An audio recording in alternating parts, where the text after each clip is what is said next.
Now, after the completion of the first part, now we are going to start the second part of the thyroid anti-thyroid drugs. In the first, we discussed the hypothyroidism and its management, etc.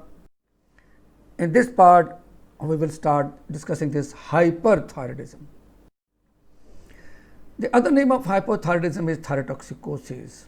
Here, patient is feeling sweating, weight loss, and rarely even weight gain if appetite is increased. Anxiety, palpitation due to increased activity, loose stools, heat intolerance, even a severe cold weather. Patient is wearing very light, even in the only without upper cloth. Fatigue, menstrual irregularity. Patient may be suffering from tachycardia. Skin may be warm and moist in nature. Loci valley staring, exophthalmos you have seen in physiology, and tremors, especially fine tremors of hand. One of the form of hypothyroidism is Graves' disease. Majority have a palpable goiter, Graves' disease, sometimes with a sound brood in the auscultation and ophthalmology changes. Suppressed thyroid stimulating hormone in primary hypothyroidism usually decrease T4, free T4, and T3 and free T3. All are decreased usually in hypothyroidism. Antithyroid drugs. Now, these are the drugs which reduce the activity of the thyroid and hormone effect by interfering with the production of thyroid hormones, or they may modify the tissue response of the thyroid hormone, which may be obviously mainly T3, and by glandular destruction with the radiation or surgery.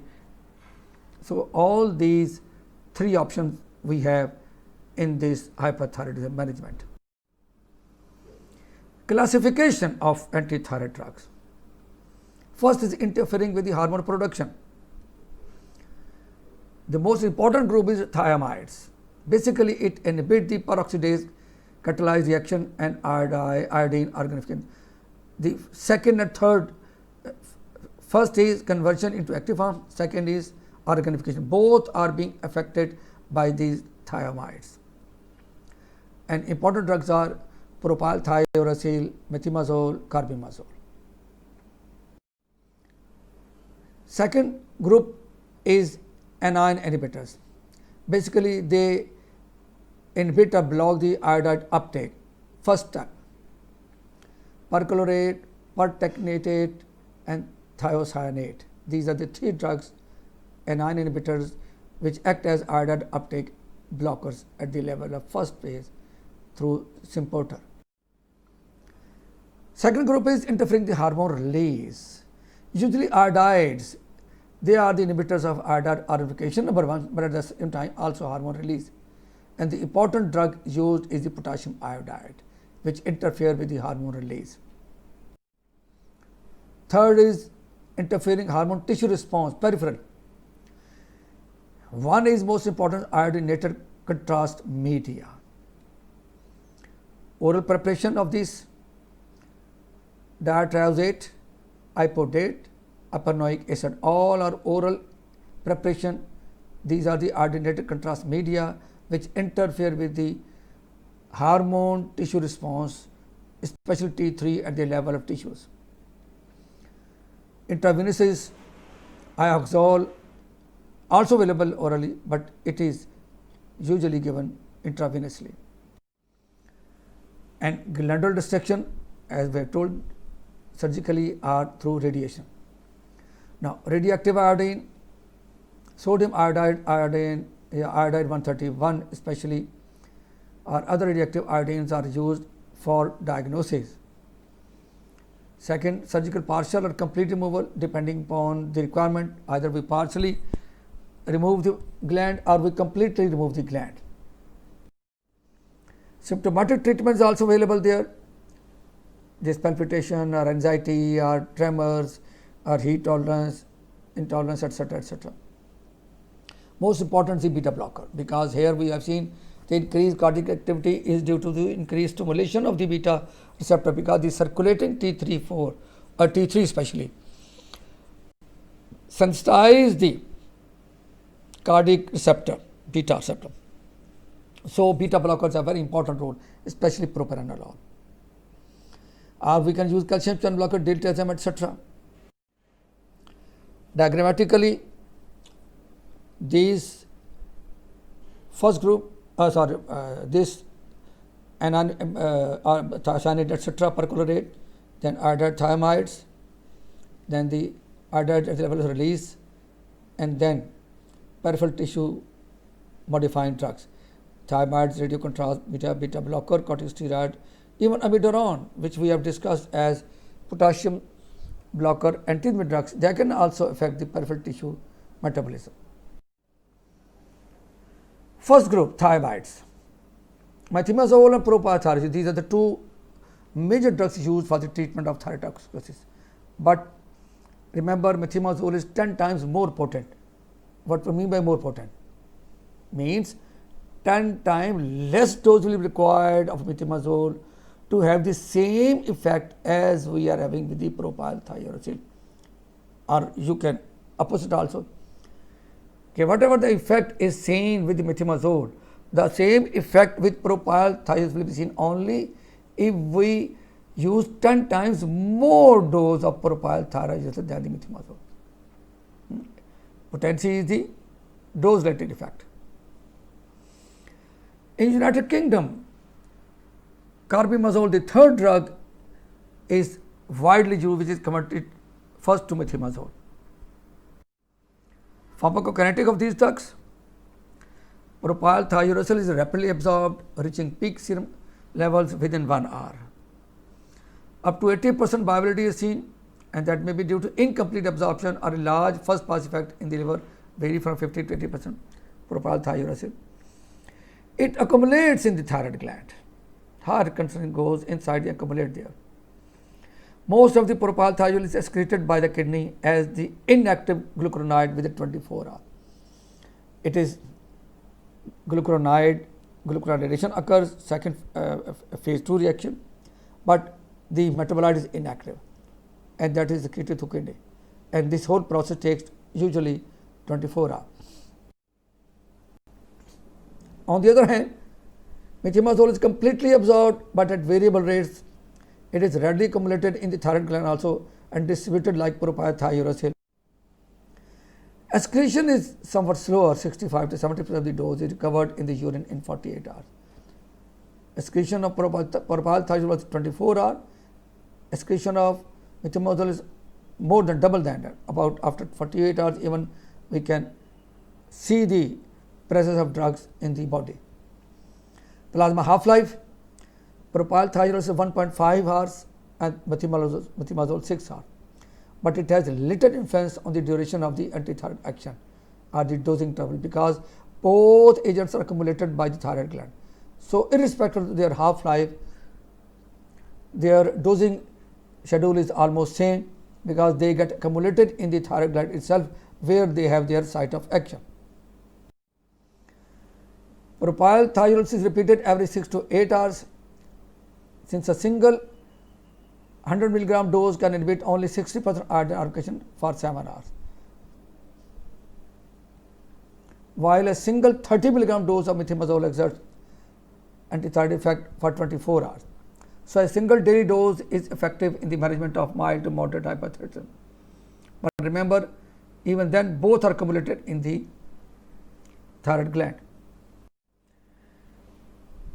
Methimazole crosses the placental barrier and is concentrated in the fetal thyroid also. So it should be used cautiously in the pregnancy due to the possible risk of fetal hypothyroidism. So this is the contraindication of methimazole pregnancy. MCQ question, viva question, etc. Although rarely, but methimazole is also associated with the congenital malformation. Due to more strongly protein bound, propylthiouracil crosses the placenta less rapidly. So rarely propylthiouracil can cross the placental barrier. So if we have to use antithyroid drug during pregnancy, our choice will be propylthiouracil. Okay. Viva question and the MCQ question. Both these thiamides are secreted in the low concentration in the breast milk, but are considered safe for the nursing phase.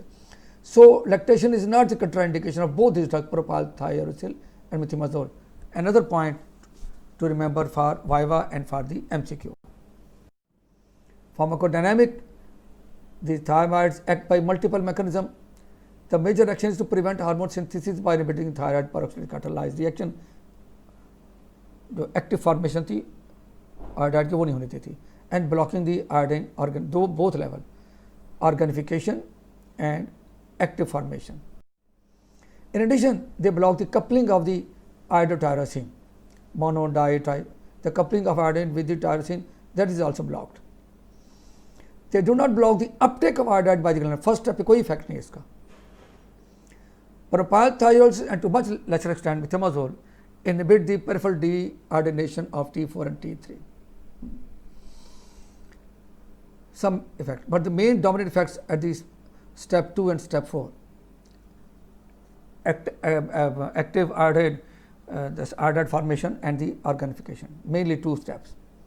But for academic purpose, we must remember that this is the peripheral metabolism also having some effect, especially propylthiouracil. Remember, this is also MCQ and or Viva question. Toxicity. Adverse reaction to the thiamides occurs in 3 to 12% of the treated patient.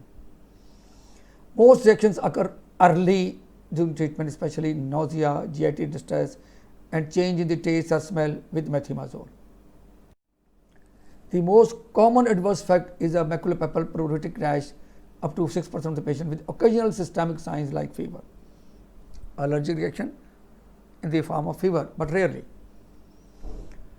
Other rare presentation is articular rash, vasculitis or lupus-like reaction, lymphadenopathy, hyperprothrombonemia, exfoliative dermatitis, polyserositis and acute arthralgias. All are very rare.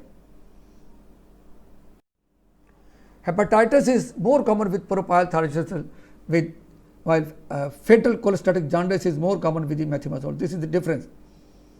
Simple hepatitis with propylthiouracil, fatal type of cholestatic jaundice with the methimazole. Another Viva MCQ question. Although asymptomatic elevation in transaminase levels also occur, you just by chance get the liver function test done, you will see raised transaminase level taking these propylthiouracil and methimazole. The most dangerous complication is the agranulocytosis. Even the WC count may fall less than 500. Remember, now this is infrequent but potentially fatal adverse effect. Although not commonly seen, but if occurs, is very fatal. So during use of these drugs, we must check the WC count frequently to avoid this severe fatal agranulocytosis. It is seen 0.1 to 0.5% of patients taking thiamides, especially older patients in old age and those receiving high dose of methimazole especially. The reaction is usually rapidly reversible when the drug is discontinued, but broad spectrum antibiotic therapy may be necessary for complicated infection because this much agranulocytosis may lead to reduced secondary infection, bacterial and other infections. Colony stimulating factors may hasten recovery of the granulocytes. The cross sensitivity between propyl and methimazole is about 50%. Therefore, switching of the drugs in the patient from one to another with the severe reaction is not recommended because there is cross sensitivity present. There is no need to change from one to another drug if any these allergic reactions are seen.